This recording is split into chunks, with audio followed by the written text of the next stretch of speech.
We have been tough. We've been working together with India in many of these issues against terrorist cells. Bharat نے Asian وزیر اعظم کو کسی طریقے یہ convince کر لیا ہے کہ پاکستان جو ہے اس کو کرٹیسائز کیا جائے فار اسپریڈنگ ٹیررزم. چین اور سعودی عرب بھی آج ہم پر اعتماد کرنے کو تیار نہیں ہے. India and Japan gear up for a high-stakes 2+2 ministerial dialogue. Secondly انہوں نے کہا ہے کہ اگر ہمیں انڈیا ایویڈنس دے تو ہم دہشت گردی کو کنڈون نہیں کریں گے, ہم دہشت گردوں کو کنڈیم کریں گے. انڈیا کا جو دہشت گردی کے حوالے سے جو پرسپیکٹو ہے وہ صرف پاکستان کے حوالے سے.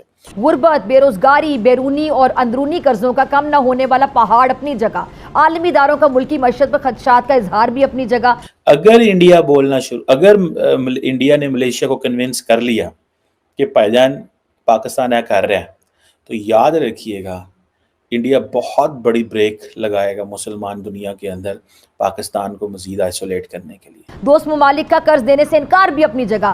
تو وہ اپنی فارن پالیسی کو کس طریقے سے بیلنس کر رہے ہیں, جو کس طریقے سے وہ ایک ریجنل سپر پاور کا لفظ میں کہوں گا, بلکہ they have proven themselves as a regional superpower. کہیں سے ہمیں ڈیفرڈ پیمنٹ پہ تیل مل جایا کرتا تھا, کچھ ہمیں فورن ایکسچینج ریزروز کے لیے پارک کرنے کے لیے کچھ ڈالرز مل جاتے ہوتے تھے, اب شاید وہ بھی نہیں.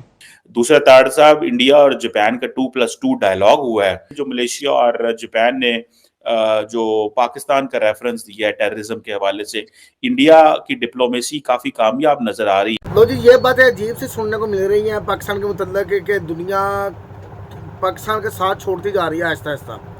اب یہ دیکھیں کہ یہ حقیقت ہے کہ چائنا جیسا دیش یا رشیا جیسا دیش یا امریکہ یا جاپان, وہ اگر انڈیا سے پنگا نہیں لے سکتے تو ملیشیا کی بھی اتنی حیثیت نہیں ہے کہ وہ انڈیا سے پنگا لے سکے, کیونکہ ملیشیا کو بڑا فائدہ ہے انڈیا کے ساتھ تعلقات بنانے کا.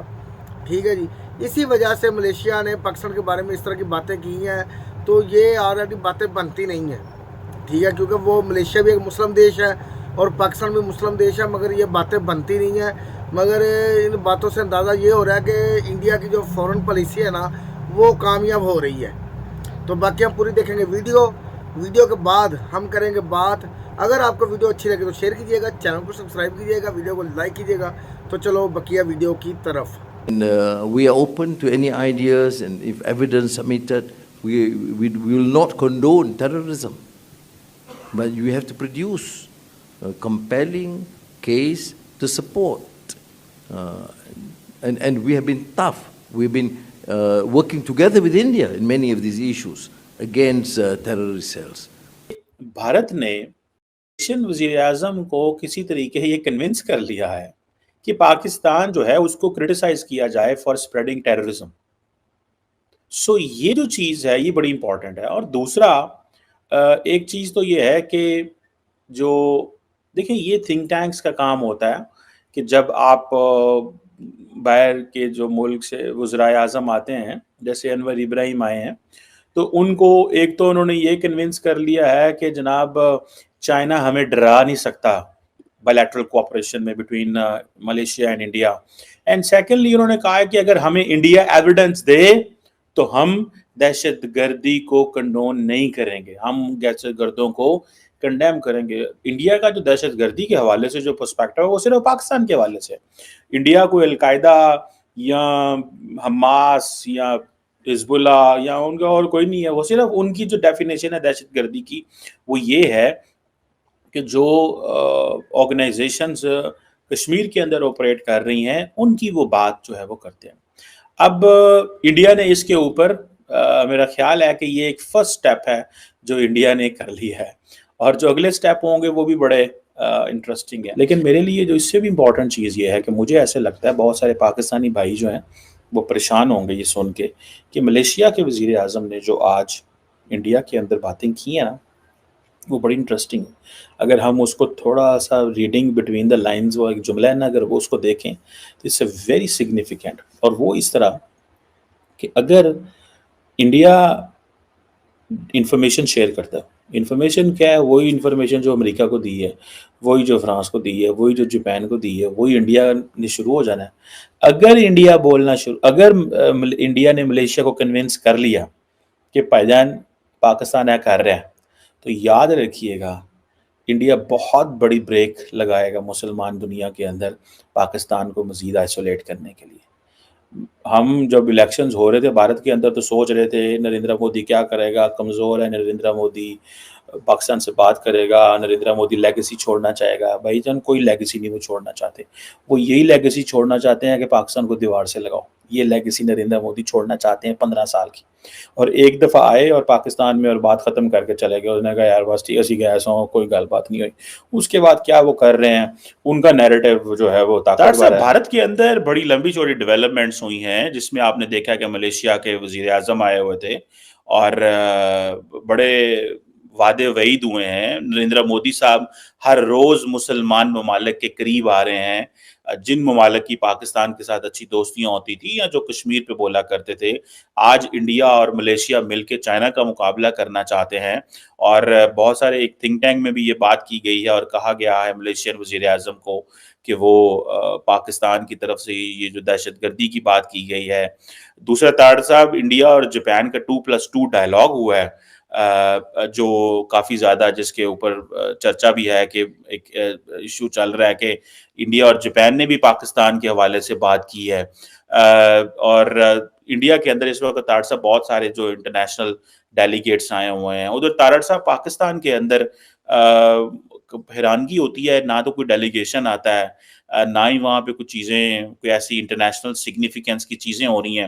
دوسرا، پاکستان کے حوالے سے انٹرنلی بہت کچھ ہو رہا ہے۔ کبھی ہم سنتے ہیں انٹرنیٹ بند ہے، کبھی ہم دیکھتے ہیں کہ وہاں پہ جو ہے وہ پکڑ دکڑ ہو رہی ہے، کبھی عمران خان صاحب جو ہیں وہ آکسفورڈ کے لیے وہ الیکشن لڑ رہے ہیں۔ طاہر صاحب یہ دونوں ملک بالکل ہی علیحدہ علیحدہ چل پڑے ہیں۔ اور ذرا یہ اس پہ کمنٹ کیجئے گا، یہ جو ملیشیا اور جاپان نے جو پاکستان کا ریفرنس دیا ہے ٹیررزم کے حوالے سے، انڈیا کی ڈپلومیسی کافی کامیاب نظر آ رہی ہے کہ وہ ہر ملک کو کنونس کر لیتا ہے۔ طاہر صاحب کیا دیکھتے ہیں آپ اس حوالے سے؟ چیمہ صاحب دیکھیں، جس طریقے سے بھارت مسلسل، سب سے پہلے تو انہوں نے یہ ساری چیزیں کرنے سے پہلے اپنے آپ کو فائنینشلی اسٹرانگ کیا ہے، کیونکہ ان کو اندازہ تھا کہ انڈیپینڈنٹ فارن پالیسی کے لیے ضروری ہوتا ہے کہ آپ فائنینشلی اسٹرانگ، آپ جس کو وہ کہتے تھے، جس طرح انڈیپینڈنٹ اٹانومی، اسٹریٹجک اٹانومی کا لفظ جو ہے وہ بار بار ڈاکٹر جے شنکر صاحب استعمال کرتے ہیں، اور ہی ہیز اچیوڈ اٹ۔ میں کس طرح بتانا چاہوں گا کس طرح اچیو کیا انہوں نے۔ اپنی مرضی سے رشیا سے تیل لینا، جبکہ ایک دنیا کی ایک سپر پاور اس کے اوپر سینکشنز لگا رہی ہو، لیکن اپنے انٹرسٹ کے لیے رشیا سے تیل لینا سب سے بڑی مثال، سب سے بڑی مثال۔ ساری دنیا ایک طرف تھی، دوسری طرف بھارت نے اپنے نیشنل انٹرسٹ، اپنے عوام کے انٹرسٹ کے لیے وہاں سے تیل لیا۔ ایک بہت بڑی لو جی، ویڈیو دیکھیے، ویڈیو واقعی بڑی امیزنگ ہے، کمال ہو گیا جی، مزہ آیا ویڈیو دیکھ کے جی، کہ آپ یہ دیکھ لیں کہ کس طرح کی صورتحال چل رہی ہے یار۔ پاکستان کا میڈیا کس طرح کی باتیں کر رہا ہے پاکستان کے بارے میں، پاکستان میں بیٹھ کے، کہ آپ یہ دیکھ لیں کہ مہنگائی، بے روزگاری، غربت، ٹھیک ہے جی، یہاں تک کہ پروٹیسٹ بہت ہو رہے ہیں پاکستان میں، کبھی کس موقع پہ کبھی کس موقع پہ، اور سارے دنیا کے میڈیا ان کو کور کر رہے ہوتے ہیں۔ اس سے، ان پروٹیسٹ کی وجہ سے پوری دنیا میں منفی اثرات پڑتے ہیں پاکستان کے متعلق، ٹھیک ہے جی۔ وہ پھر پاکستان کے بارے میں طرح طرح کی باتیں کرتے ہیں۔ ایک وقت تھا کہ ملیشیا جیسا دیش یا سعودی عربیہ جیسا دیش، ٹھیک ہے جی، یا یو اے جیسا دیش، وہ پاکستان کے بہت زیادہ کلوز فرینڈ تھے، سپورٹر تھے پاکستان کے۔ آج وہی دیش جو مسلم دیش ہے وہ پاکستان کے خلاف باتیں کر رہے ہیں۔ اب ملیشیا نے جس طرح کی باتیں کی ہیں کہ جی کہ پاکستان نے ٹیررزم کو سپورٹ کیا ہے، یا پاکستان دہشت گردوں کو ایسے کر رہا ہے، وہ کر رہا ہے، تو یہ اس طرح کی باتیں ہمیں نہیں اندازہ تھا کہ ملیشیا بھی اس طرح کی باتیں کر سکتا ہے۔ کیونکہ ملیشیا، دیکھیں جی، ہندوستان کی جو فورن پالیسی ہے نا، وہ یہی ہے کہ وہ پاکستان کو دنیا میں اکیلا کر دے۔ ہندوستان کی جو فورن پالیسی ہے، اور یہ ہو بھی رہا ہے، کیونکہ جتنے مسلم ممالک کے تعلقات ہندوستان کے ساتھ ہیں نا، وہ پاکستان کے ساتھ نہیں ہیں، ٹھیک ہے۔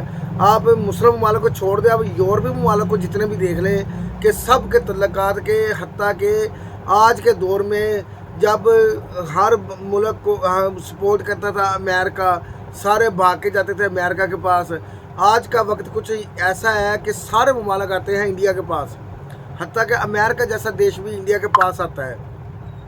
اتنا مضبوط ہندوستان نے اپنے آپ کو کر لیا ہے۔ تو باقی یار، ہماری آرمی نے بہت قربانیاں دی ہیں،